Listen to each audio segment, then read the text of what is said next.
was on a bus up here about 6 months ago, and a guy got on. He put his money in. The bus driver said, "How much is that?" And the guy said, "It's £1.70. How?"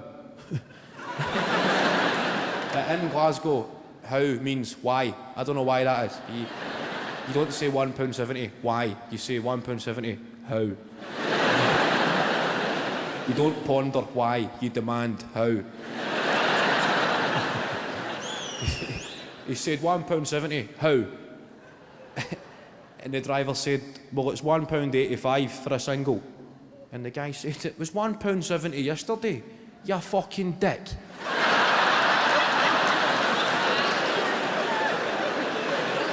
Classic negotiation tactics. But the driver held his nerve and he said, "Well, it's £1.85 today, you fucking dick." It was good. So on public transport, you see a battle of the wits like this. And the guy just lost it. He said, £1.85. I don't want to buy the fucking bus.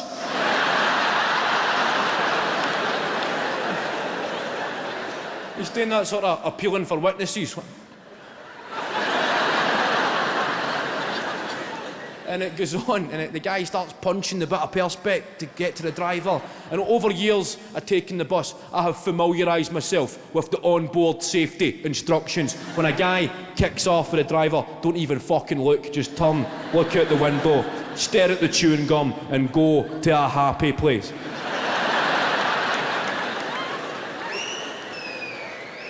Have a bit of me time. I wonder how many fish fingers I've got in the freezer. I'm pretty sure I seen there were 3. I need to stop eating odd numbers of fish fingers. That was inevitable. There was going to be 3 left. Now what the fuck am I going to do with 3 fish fingers? That's not a lunch or a tea. That's just no man's land. I'm going to have to have one of their Tuesday night dinners when you put a gammon steak and then just chuck the 3 fish fingers on as well.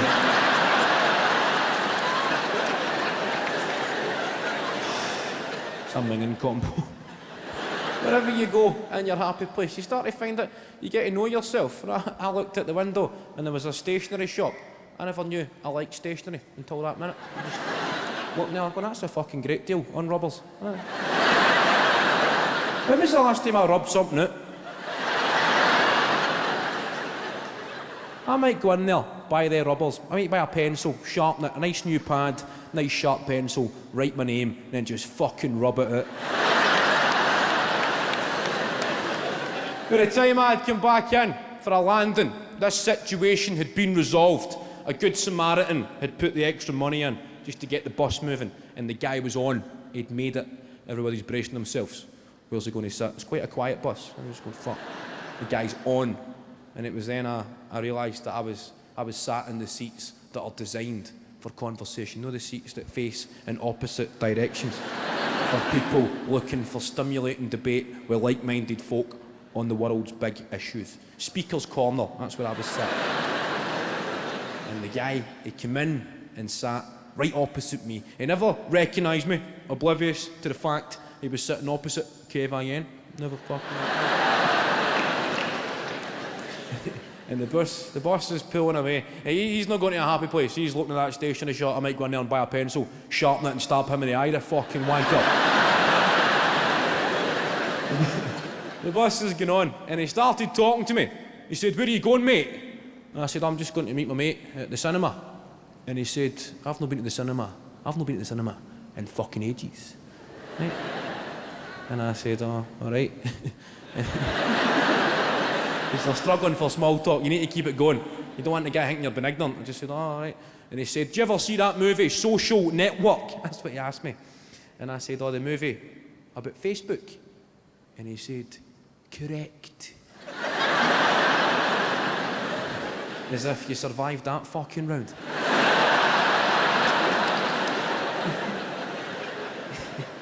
He said, "That Mark Zuckerberg, he's worth billions, mate." And I said, "Oh, I can imagine."